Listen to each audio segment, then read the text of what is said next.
नमस्कार दोस्तों, RJ रोहिका Sharma channel में आप सभी का स्वागत है। आज की हमारी कहानी के लेखक हैं मोहन राकेश संचयन जी, जिनकी कहानी का नाम है अंधेरे बंद कमरे। यह उसका भाग 1 है। तो चलिए कहानी शुरू करते हैं। 9 साल में चेहरे काफ़ी बदल जाते हैं और कोई कोई चेहरा तो इतना बदल जाता है कि पहले के चेहरे के साथ उसकी कोई समानता ही नहीं रहती। मैं 9 साल बाद दिल्ली आया तो मुझे महसूस हुआ जैसे मेरे लिए यह एक बिल्कुल नया और अपरिचित शहर हो।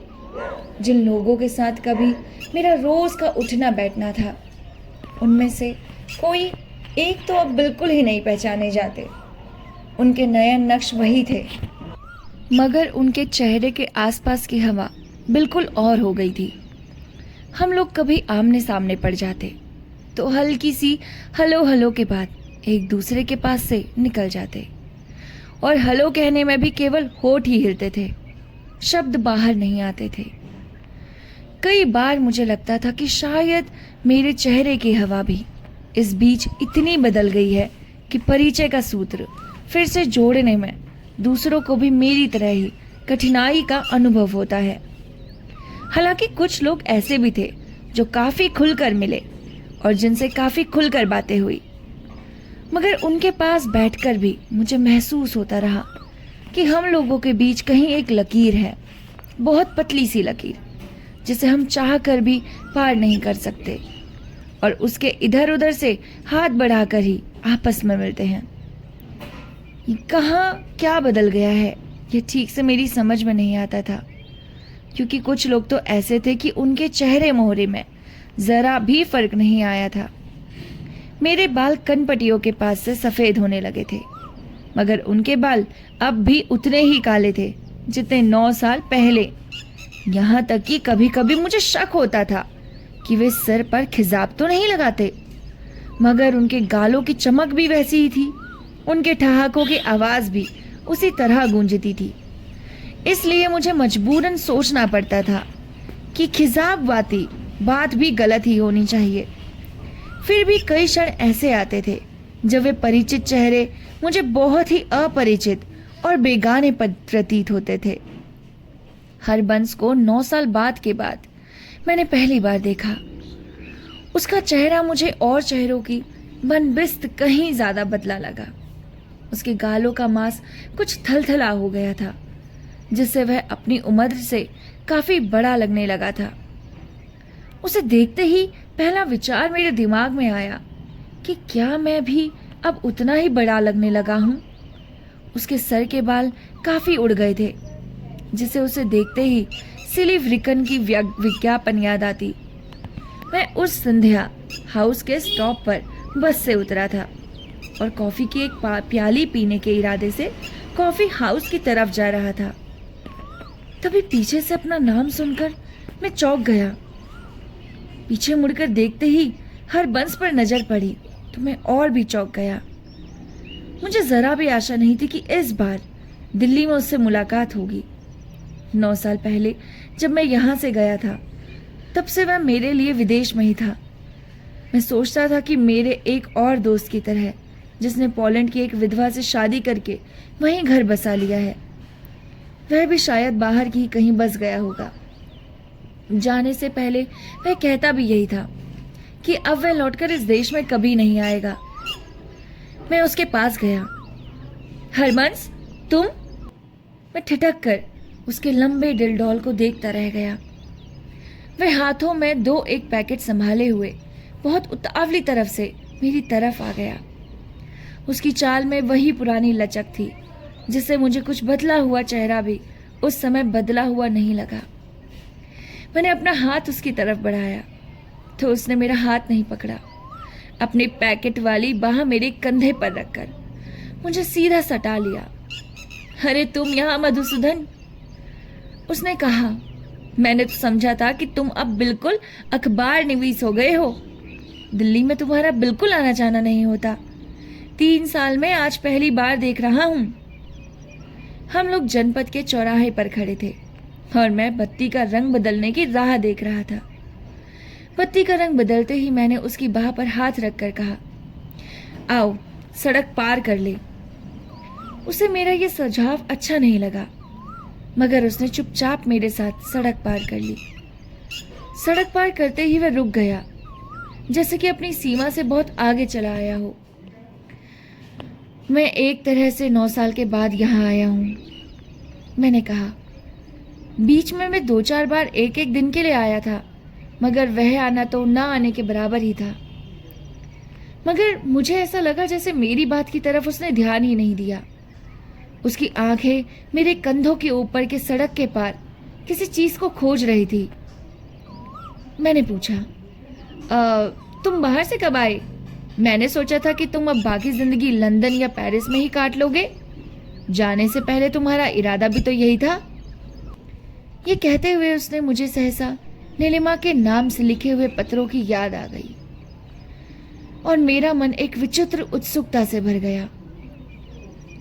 मुझे आए 3 साल हो गए हैं दोस्त। वह उसी तरह मोटरों और बसों की भीड़ में कुछ खोजता हुआ बोला। बल्कि अभी ये 4था साल जा रहा है। मुझे किसी ने बताया था कि तुम लखनऊ के किसी दैनिक में हो। दैनिक का नाम भी उसने बताया था। मैंने एक बार सोचा भी था कि तुम्हें चिट्ठी लिखूं, मगर ऐसे आलस में ही बात रह गई। तुम जानते हो चिट्ठियां लिखने के मामले में मैं कितना आलसी हूं। मुझे फिर उन दिनों की बात याद आ गई। वह भी अब बाहर ही गया था। उन दिनों भी क्या वह चिट्ठियां लिखने के बारे में ऐसी बात कह सकता था? मेरे होठों पर मुस्कुराहट की एक हल्की सी लकीर आ गई और मैंने कहा, हो सकता है, मगर इसमें सिर्फ नीलिमा की बात तुम्हें छोड़ देनी चाहिए। इससे वह थोड़ा सकपका गया। सहसा उसके हाथ इस तरह हिले जैसे अपनी खोई हुई चीज उसे भीड़ में नजर आ गई हो, मगर दूसरे ही क्षण उसके कंधे ढीले हो गए और उसके चेहरे पर निराशा की लहरें खिंच गई। तुम किसे ढूंढ रहे हो दोस्त? नहीं, देख रहा हूं कि कोई स्कूटर मिल जाए तो तुम्हें अपने घर ले चलूं।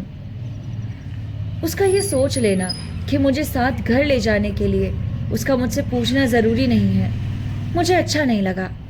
मैंने तुरंत ही मन में निश्चय कर लिया कि मैं उसके साथ नहीं जाऊंगा। आज हमारे यहाँ कुछ लोग खाने पर आ रहे हैं, इसलिए मेरा जल्दी घर पहुंचना ज़रूरी है। नीलिमा तुम्हें देखकर बहुत खुश होगी। अभी 8 ही 10 दिन हुए जब हम लोग तुम्हारी बात कर रहे थे। मैं उससे कह रहा था कि जीवन भार्गव की तरह यह आदमी की भी जिंदगी के बदलदल में फंस कर रह गया। घर चलो तो वहाँ तुम्हें एक नया व्यक्ति भी मिलेगा जिससे मिलकर तुम्हें खुशी होगी। नया व्यक्ति? हाँ, हमारा लड़का अरुण। अब वह 3 साल का होने जा रहा है। एक बार तुम्हें पहचान लेगा तो फिर तुम्हारा पीछा नहीं छोड़ेगा। आओ उधर स्कूटर स्टैंड पर चलते हैं। यहाँ पर खड़े खड़े कोई स्कूटर नहीं मिलेगा। मैं इस समय तुम्हारे साथ नहीं चल सकूंगा दोस्त।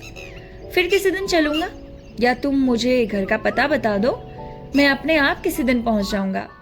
तुम्हारे यहाँ आने में मुझे कोई तकल्लुफ तो नहीं है। यह कहते हुए मुझे उलझन हुई कि मेरी ये बात पर तकल्लुफ नहीं तो और क्या है। फिर किसी दिन खाओगे? मैं थोड़ा खींच गया। कल परसों जाकर लखनऊ से चिट्ठी लिख दोगे कि मुझे अफसोस है कि मैं तुमसे मिलने नहीं आ सका, और हो सकता है कि चिट्ठी भी ना लिखो। अरे नहीं, अब इस तरह का मौका नहीं आ सकता। मैं लखनऊ छोड़कर दिल्ली में ही आ गया हूँ। क्या? आश्चर्य से उसके हाथ का पैकेट गिरने को हो गया, जैसे उसने किसी तरह संभाल लिया। तुम लखनऊ से नौकरी छोड़ आए हो? हाँ। कब से? वहां से रिलीव हुए मुझे 10 दिन हो गए। पिछले मंगल से मैंने यहाँ न्यू हेरल्ड में ज्वाइन कर लिया है। अब दूसरा मंगल है। सच? हाँ, सच नहीं तो क्या। यह सुनकर नीलिमा तो बहुत खुश होगी। उसने दोनों पैकेट पर हाथ लेकर दूसरे हाथ में मेरी बाह को पकड़ लिया। इस वक्त तो तुम्हें हर हालत में मेरे साथ चलना होगा। नीलिमा को पता चलेगा कि तुम दिल्ली में हो और फिर भी मेरे साथ घर नहीं आए तो कितना बुरा मानेगी। आओ चलो। अरे नहीं दोस्त, इस वक्त मैं सचमुच नहीं आ सकता। मैंने अपनी बाह उसके हाथ से छुड़ाते हुए कहा। अभी मैं बस से उतरा हूँ और पहले कॉफी की एक प्याली पीना चाहता हूँ, और कॉफी हाउस में मैंने किसी से मिलने के लिए भी कह रखा है। ऐसा कौन आदमी है जिससे मिलना इतना जरूरी है? एक आदमी, तुम उसे नहीं जानते। मुझे अपने पर गुस्सा आया कि मैंने फट से किसी का भी नाम क्यों नहीं लिया। झूठ बोलते वक्त जाने जबान क्यों जकड़ जाती है।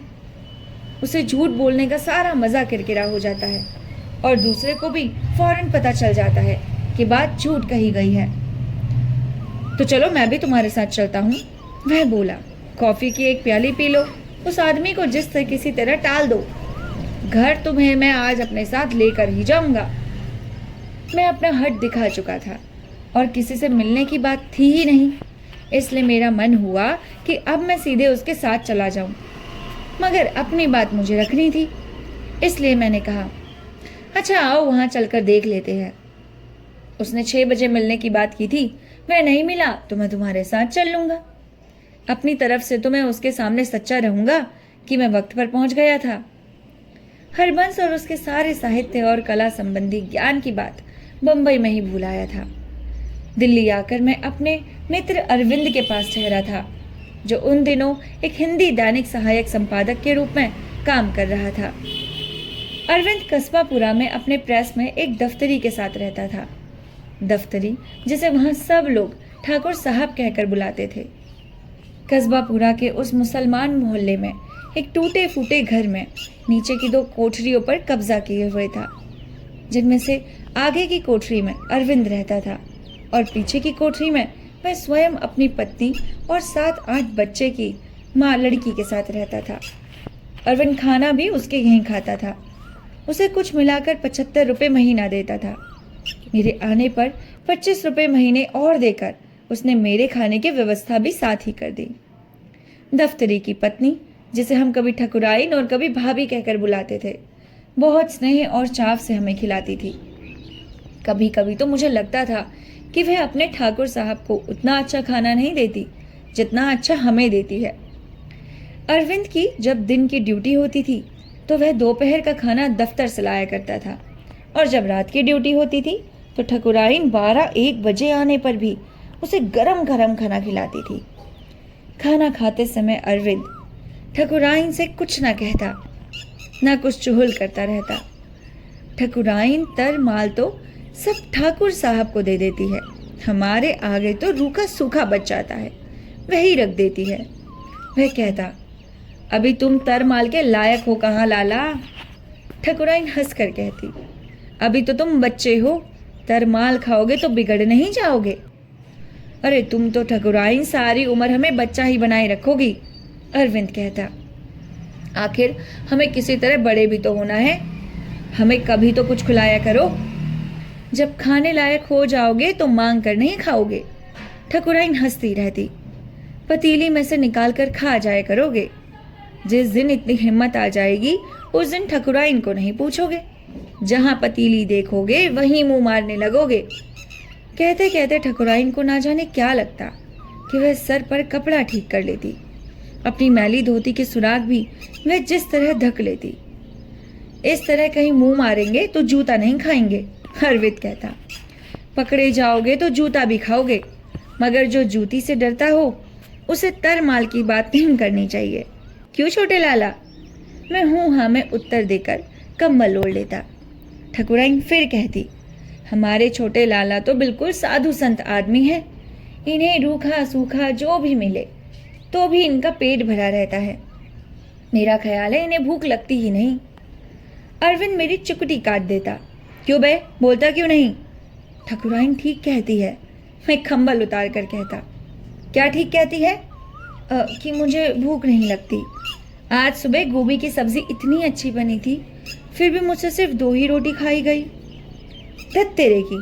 अरविंद मेरे बालों में उंगलियां उठाकर मेरे सर को अच्छी तरह मल देता। तुझे गोभी के सिवा कुछ सूझता भी है? मैं चुप रहता, क्योंकि मुझे उस समय यह सूझ रहा होता कि कहीं साथ की कोठरी में ठाकुर साहब के खर्राटे सहता बंद ना हो जाए और मुंह से कुछ कहते ना कहते मुंह का जायका ही बदल ना जाए। ठकुराइन सर पर कपड़ा फिर ठीक करती और आंखों ही आंखों में मुस्कुराती हुई कहती, ये देखने में जितने सीधे लगते हैं असल में उतने सीधे हैं नहीं। दुनिया भर के सब माल खाए हुए हैं, बम्बई रहकर आए हैं, यहाँ तो सुना है कि भांत भांत के पदार्थ मिलते हैं। अरविंद एक तरह के मुंह कौर में डालता और दूसरे हाथ से फिर मुझे थोड़ा गुदगुदा देता और कहता, ठकुराइन, हमारी ना सही, कभी तुम इसकी ही खातिर करो। यह भी क्या कहेगा कि हाँ, बम्बई के बाद दिल्ली में कुछ दिन रहे। इनसे कहो ये कहें अपने मुंह से। एक बार कह दे तो देखो ठकुराइन कितनी खातिरदारी के लिए क्या क्या करती है। रोज कहें तो रोज उन्हें घी की पूरी बनाकर खिलाएं। क्यों बे? अरविंद अपने जूठे गिलास से हाथ मुंह धोकर फेरता हुआ कहता, एक बार कह क्यों नहीं देता? तेरे बहाने हमें भी घी की पूरी मिल जाएगी। भाभी को तुम वैसी ही मत करना, इनका दिल गुर्दा बहुत बड़ा है। किससे कह रहे हो लाला? ठकुराइन उसके जूठे बर्तन उठाकर चल देती। बेचारे संत महात्मा के पेट में क्यों चूहे दौड़ते हों? अभी तो तुम नौकरी की ही बात सोचने दो।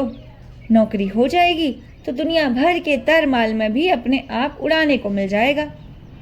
अभी तुम इन्हें रूखे सूखे पर ही रहने दो। ठकुराइन जाकर अपनी कोठरी का किवाड़ बंद कर लेती तो अरविंद कंबल ओढ़कर लंबा होता हुआ धीरे से चलता। ठकुराइन है रंगीनी मिजाज, है कि नहीं? हाँ है। अब मुझे सोने दो। अच्छा बताओ, तुम क्या सोच रहे हो? अरविंद करवट बदलकर मेरे ऊपर झुक जाता। नौकरी की बात सोच रहा हूँ। धत! फिर मेरी जांग को हाथ से मसल देता, जैसे नौकरी की बात सोचने का यही वक्त है।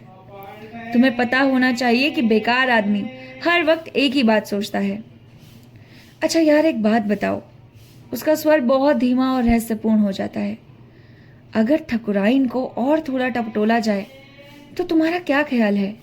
इसे पटाया जा सकता है? मैं उसे गुस्से में परे धकेल देता। अब तुम सो जाओ और मुझे भी सोने दो। अरे मैं तो समझता हूं कि बस दाना डालने की बात है।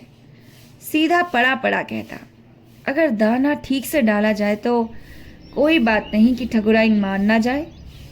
मुझे नींद आ रही है, इसलिए कम से कम मुझे सोने दो। मैं करवट बदल कर कहता। लानत है ऐसी नींद पर। मुझे पता नहीं था तुम इतने बौधे आदमी हो।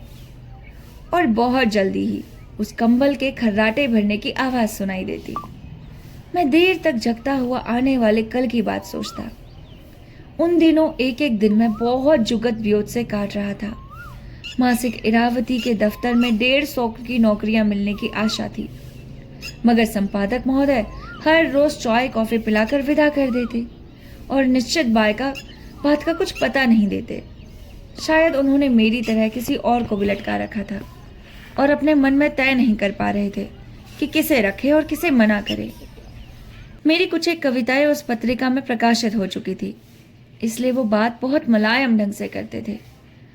जितनी देर मैं उनके सामने की कुर्सी पर बैठा उनसे बात करता रहता, उतनी देर मुझे यही लगता कि कल नहीं तो परसों वह मुझे नौकरी पर ज़रूर मिल जाएगी।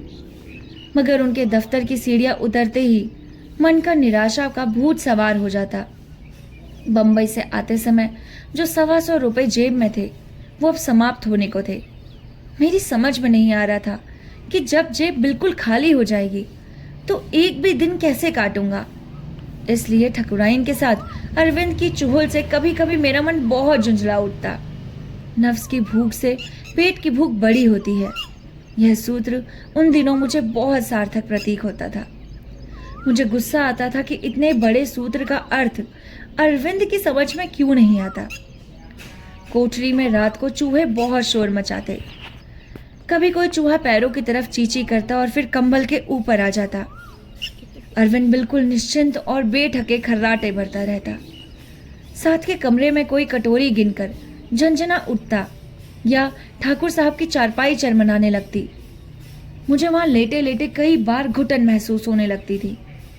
मैं कंबल से सर उठाकर लंबी लंबी सांसें लेने लगता, क्योंकि मुझे अपना दम रुकता सा प्रतीत होता था। अरविंद और ठकुराइन के सारे मजाक चूहों की चींची के साथ मिलकर मेरे दिमाग की नसों को कुतरते रहते थे।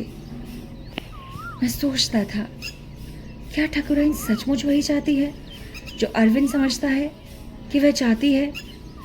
क्या अरविंद के मन में सचमुच ठकुराइन को उस रूप में पाने की कामना जागती है? ठकुराइन का झाइयों से लदा हुआ चेहरा और ढीला पड़ा हुआ शरीर क्या सचमुच उसके मन में इस तरह की कामना जगा देता है? और ठाकुर साहब के होते हुए ठकुराइन के मन में ऐसी कामना क्यों उठती है? उठती भी है तो क्या? और ये सब सोचते हुए मेरे शरीर में एक झुरझुरी सी भर जाती। मुझे अपने गांव का वह पोखर याद आ जाता जिसमें कीचड़ मिले पानी में सूअर मुंह मारते रहते और उन्हें मारकर पत्थर मार मार कर भगाया करता था, मगर मेरे मारे हुए पत्थरों का उन पर उल्टा ही असर पड़ता था। वह पोखर में उतरकर अपने को और कीचड़ में तब मैं चाहा करता था कि वह पोखर किसी तरह सूख जाए, जिससे सूअरों का उसमें उतरकर अपने को कीचड़ में लथपथ कर देना बंद हो जाए। गर्मी के दिनों मैं रोज देखता था कि पोखर कितना सूख गया है। कई बार ये देखने के लिए ही मैं तेज धूप में भी वहां चला जाता था, मगर पोखर अभी 1/4 भी नहीं सूख पाता था कि फिर बारिश हो जाती थी। पोखर फिर उसी तरह लबालब भर जाता। पोखर में उतरे हुए सूअर अपनी थूथनियां उठाकर मेरी तरफ मुंह चढ़ाने लगते और मैं अपनी बेबसी से खींचकर उन्हें और पत्थर मारने लगता। घर लौटने तक मेरे सब कपड़े कीचड़ से लथपथ होते और दहलीज के अंदर दाखिल होते ही मुझे ताई की डांट सुननी पड़ती थी। तू नहीं मानेगा ना कीचड़ के खेले बिना, गधू। इतनी बार मार खाई फिर भी वही मेरा हाल था। वो ताई बोलती थी कि सुअरों के बीच तू भी एक सुअर है, और मैं थप्पड़ खाने से पहले ही थप्पड़ के डर से रोना शुरू कर देता था। कभी कभी रात की खामोशी में एक आवाज कोठरी की धुन को कुछ कम कर देती थी। घर की ऊपरी मंजिल पर बुढ़ा इबादत अली कभी कभी आधी रात को सितार बजाने लगता। इबादत अली उस घर का मालिक था, मगर वह वहां किराएदारों से बदतर हालत में रहता था। जब पाकिस्तान बना था तो वह भी और कई लोगों की तरह अपना घर छोड़कर लाहौर चला गया था, शायद अपनी लड़की खुर्शीद की वजह से, कि हो सकता है अब हिंदुस्तान में रहकर वह उसकी ठीक से हिफाजत न कर सके। इबादत अली की बीवी 1 वर्ष पहले गुजर चुकी थी और खुर्शीद के अलावा उसके जो एक लड़का हुआ था वह भी 4 साल का होने से पहले ही चल बसा।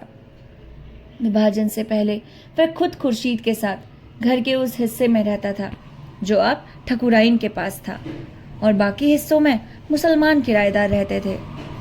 वह घर उसके परदादा या लकड़दादा के मुगल दरबार के बख्शीश में मिला था और तब से वो लोग उसी घर में रहते आ रहे थे। सितार बजाना उनका खानदानी पेशा था। इबादत अली के पास वह तमगा भी सुरक्षित था जो उसके पूर्वज इम्तियाज अली को शहनशाह जहांगीर ने अपने हाथों से दिया था।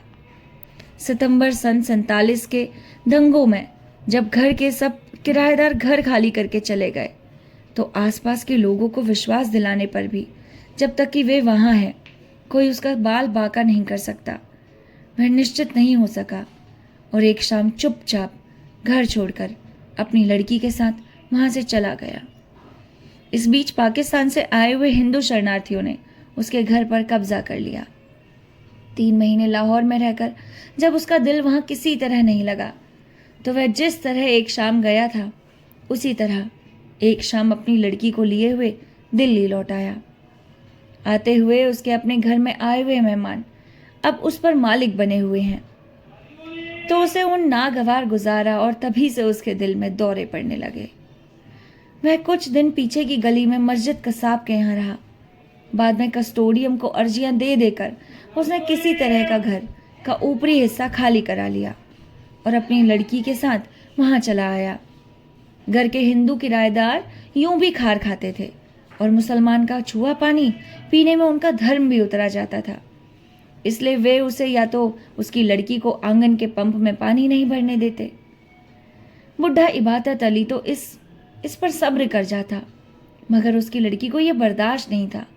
वह कई बार जानबूझकर घर के छप्पर को छोड़कर नीचे के पंप से पानी भरने चले आती, जिससे सारे घर में कोहराम मच जाता था। खुर्शीद की उम्र मुश्किल से 15 या 16 साल की थी, मगर उसका शरीर इतनी जल्दी निखर आया था कि वह देखने में 19-20 से कम नहीं लगती। वह तंग मोरी का पजामा और लहरिया दुपट्टे के साथ आधी बाहों की कमीज पहने गर्दन तान कर घर में चलती और अपनी हर अदा से यह जाहिर कर देना चाहती कि वह उस घर की मालकिन है। ठकुराइन, गोपाल की माँ और घर की दूसरी लड़कियां और स्त्रियां उससे बहुत जलती थी। दोपहर को जब वो ड्योढ़ी में बैठकर चावल छाट रही होती या मसाला कूट रही होती तो वह आकर चुपचाप ड्योढ़ी की चौखट पर खड़ी हो जाती और मूंगफली छीलकर उसके छिलके इधर उधर फेंकती हुई कोई गीत गाने लगती। कस्टोडियम का फैसला था कि उस घर के किराएदार किराया इबादत अली को ही देंगे। इसलिए हर पहली तारीख को कॉपी पेंसिल लिए हुए वो एक एक के कमरे में जाकर कुर्की का वारंट लेकर आए सिपाही की तरह कहती, बराए मेहरबानी किराया अदा कर दीजिए। स्त्रियां इस बात पर झिझकती थी कि उनके आदमी को भी तनख्वाह तो मिली नहीं और वे किराया लेने पहले ही आ पहुंची। जब वे विरोध में कुछ भी कहती तो खुर्शीद चुपचाप बाहों के तिकोने बनाए खड़ी रहती और ये सब सुनकर अंत में फिर यही कह देती, आज पहली तारीख है, आप किराया दे दीजिए। उससे किराए के लिए मोहलत मांगी जाए, उसे ये अच्छा लगता और वे सबको 2-2, 3-3 दिन की मोहलत भी दे देती। मगर अगली पहली को फिर उसी तरह कॉपी पेंसिल लिए वह सबके सर पर आकर सवार हो जाती। माई जी, आज पहली तारीख है, किराया दे दीजिए। ठकुराइन और गोपाल की माँ उसे माई जी कहकर बुलाने से चिढ़ती थी। गोपाल की माँ कहती, मरी की आंख में जरा सा लिहाज नहीं, जाने कहां से कहां की जवानी का जोर चढ़ा है। उसके लिए तो सब माई जी हैं। दुनिया में एक जवान है तो ये अकेली ही है, किराया लेकर खाएगी अपने खसम को। सारा दिन जाने कहां कहां के चक्कर में चढ़ी रहती है, चिनाल। मगर खुर्शीद उसकी बातों की जरा भी परेशान नहीं करती और उसके हाजिर खींचने में भी उसकी गर्दन की खम नहीं आता था। वह जब सुर्ख या सब्ज ओढ़नी लिए ड्योढ़ी में गुजरती तो वहां के वातावरण में एक हलचल सी मच जाती। वह खूब उजले कपड़े पहनकर शायद सब पर साबित करना चाहती थी कि वह उनमें से एक नहीं, उनसे अलग और कहीं नीचे रुतबे की है, ऊंचे रुतबे की है और उन लोगों में से उसकी निस्तब्ध नहीं हो सकती। उसके शरीर का निखार उसकी ऊंचाई की भावना को और भी पुष्ट करता है और जब वह आती तो कोई भी ड्योढ़ी में खड़ा होता वह अनायास ही एक तरफ को हट जाता था। खुर्शीद जितनी चुस्त थी और जिस तरह के तड़क भड़क के साथ रहती थी, बुढ़ा इबादत अली उतना ही पस्त और खुस्तहाल निकल आता था। घर के बाहर उसके नाम की लड़की की तख्त लगी थी जो धूप और बरसात में आधी से ज्यादा गल चुकी थी। उस पर लिखे हुए नाम से इबादत का हुलिया बिल्कुल बिगड़ गया था। अली का अली बाकी रह गया था और वह बिल्कुल बुझा हुआ। इबादत अली का अपना व्यक्तित्व की तख्ती पर लिखे नाम से ज्यादा भिन्न नहीं था। वक्त की मार से जो जो तख्ती पर लिखे हुए नाम की हालत जेर होती जाती, वह उसके शरीर पर और धीमी धीमी होती। उसके शरीर की हालत और खराब होती। उसकी कमर झुक गई थी, पुरानी शेरवानियों और उसके शरीर पर बहुत ढीली आती। उसके व्यक्तित्व में एक ही चीज थी जिसकी नोक अब भी तीखी नजर आती थी, वह भी उसकी कामदार टोपी। वह जब भी खांसता तो टोपी नीचे आ जाती। वह टोपी उसके व्यक्तित्व से बिल्कुल अलग किसी और के सर पर उतार कर उसके सर से रखी हुई प्रतीत होती। वह इस तरह डरा हुआ सा लोगों के बीच से गुजरता जैसे सब उस पर जल्लाद होने का शोभा हो कि कटारे तान रहे हों। उसे ऐसा लगता कि सब उसे देखकर डर रहे हैं। कोई सामने से आ रहा होता तो वो थोड़ा झुककर उसे सलाम भी कर देता। जाने आदत की वजह से या अपने लाचारी के असहाय से लोग खुर्शीद का बदला अक्सर उससे निकाल लेते थे। मियाँ साहब, रास्ते से हट जाइए, हमारा राशन आ रहा है। मियाँ पर ऐसी बात का तुरंत असर होता और रास्ते से हटने की जगह कई बार वापस ऊपर चला जाता। मसीद कसाब और कुछ और लोगों ने मियाँ को भड़काने की कोशिश की थी। वह कस्टोडियम को दरख्वास्त देकर अपने मकान का पूरा कब्जा ले लेते और इशारे में उससे यह भी कहता था कि अगर हिंदू किराएदारों ने किसी तरह की शरारत की तो वह उसे फसाद करा देंगे। मगर मियाँ ने उस बारे में कभी कार्यवाही नहीं की। खुर्शीद अपने बाप के इस दप्पूपन को बहुत चिढ़ती थी, कई बार उस पर बिगड़ भी जाती थी। मगर मियाँ बिना किसी हील जुल के उनकी बातें सुन लेता और उसके बाद या तो नमाज पढ़ने लगता या सितार लेकर बैठ जाता। जब उसे दिल का दौरा पड़ता तो वह कई कई दिन ऊपर से नीचे आ जाता। खुर्शीद भी उन दिनों ज्यादा वक्त उसके पास ही रहती थी। वह नीचे उतरती तो सिर्फ दवाई लेने के लिए या मजीद को बुलाने के लिए। मजीद आकर काफी देर मियाँ के पास बैठा रहता था और कई बार तो रात खूब गहरी होने लगती थी, तब लौटकर वहां से जाता था। घर की स्त्रियों में इस बात को लेकर भी बहुत चर्चा होती थी कि मजीद वहां क्यों आता है और इतनी इतनी रात तक ऊपर क्या करता रहता है। खुर्शीद से वह उम्र में कम से कम 20 साल बड़ा था, फिर भी लोग उसके आने का कारण मियाँ इबादत अली को नहीं, खुर्शीद को ही समझते थे। नहीं तो वह लाल पीले दुपट्टे किसके लिए ओढ़ती है? गोपाल की माँ कहती थी, बुढ़े बाप की तो आंखें नहीं हैं जो उसे दिखाएगी। कमजात दवाई के बहाने इस मरदूत को दिखाने के लिए ही तो ओढ़ ओढ़ कर जाती है। बाप सर पर ना होता तो जाकर किसी कोठे पर बैठ जाती। अब भी तो कोठे पर ही रहती है। ठकुराइन बात का रस लेती हुई कहती, बस फर्क यह है कि यह कोठा आगे का नहीं पीछे को बना है। क्यों? इस पर वो दोनों हंस हंस कर लोटपोट होने लगते। गोपाल की माँ ठकुराइन के पेट में ठोंगा मारते कहती, तू ठकुराइन एक ही बदमाश है और तू कहाँ की भली मानस है? ठकुराइन चट से जवाब देती, तेरे किस्से तो घर घर में मशहूर हैं। और इस पर वे सब इस तरह हंसती रहती जैसे दोनों में से एक दूसरे की प्रशंसा की हो। रात को खामोशी में जब इबादत अली सितार बजाता तो मेरी नसों में भरी हुई ऊब और झुंझुलाहट धीरे धीरे कम होने लगती थी। सितार के तारों से निकले हुए स्वर मन को एक और की तरह भारीपन से लाद देते। मन कुछ हल्की हल्की परतों के नीचे दबता जाता और अपनी धुन के कुछ सोचने की बात निकल आती। नन्ही नन्ही बूंदों की तरह वे स्वप्न मन को एक भीगे हुए पुलकों से भरने लगते। जिस तरह हवा के झोंकों में फुहार की बूंदें कांपती हैं, उसी तरह वे स्वर कभी तेज और कभी मध्यम हो जाते। मेरा मन भी उन स्वरों में भीगता हुआ उस कोठरी की चार दीवारी से निकल खुले आकाश में ही कहीं मंडराने लगता है। आंखें मूंद लेने पर अंधेरे की स्याह स्लेट पर उन स्वरों की कुछ लिपियां सी लगती, दूर के सितारों की तरह झिलमिलाती हुई लिपियां, जो कि बनने के साथ साथ मिटती जाती हैं, एक मुग्ध चेहरे पर आते जाते भावों की तरह। परंतु उनके मिटने के बाद कुछ शेष रह जाता था, हवा में, आकाश में और मन में। मन में उसका रूप एक उदासी का होता था। मैं आंखें खोलता और बंद करता और धीरे धीरे मुझे नींद आ जाती। मेरा कई बार मन होता था कि किसी समय बुढ़े इबादत अली के पास बैठकर उसे सितार सुनूं, मगर लोगों का टीका टिप्पणी करने के डर से रोक लेता। अगर एक बार बहुत मन हुआ तो मैं धूप टहलने के बहाने ऊपर चला गया। इबादत अली उस समय खाना खा रहे थे और खुर्शीद उसके पास बैठी उधेड़ी हुई शेरवानी को सी रही थी। मुझे देखकर उन दोनों को आश्चर्य हुआ, क्योंकि निचली मंजिल से कोई भी ऊपर आता था तो उसकी तरफ से आंखें फेरकर उनकी कोठरी के पास से निकल जाता था। इबादत अली का हाथ रुक गया, जैसे उसे शक हुआ कि मैं भी हाथ में कटार लेकर तो नहीं आया। खुर्शीद की शेरवानी एक तरफ रख दी और सीधी नजर देखकर मुझे देखती हुई बोली, कहिए, मैं मियाँ साहब से मिलने आया हूँ, फरमाइए। मियाँ के चेहरे की तरफ उसकी आवाज में एक आशंका थी, एक संदेह था। मैं अक्सर रात में आपको सितार सुना करता हूँ, चाहता था कि किसी वक्त आपके पास आकर बैठ भी सुनूं। गाइज, ये पार्ट 1 का भी पार्ट 1 यानी कि भाग क है। इसके बहुत सारे भाग आएंगे, आप पार्ट में बने रहिए। मिलते हैं आपसे भाग ख के साथ। तब तक के लिए नमस्कार और अपना ख्याल रखिएगा।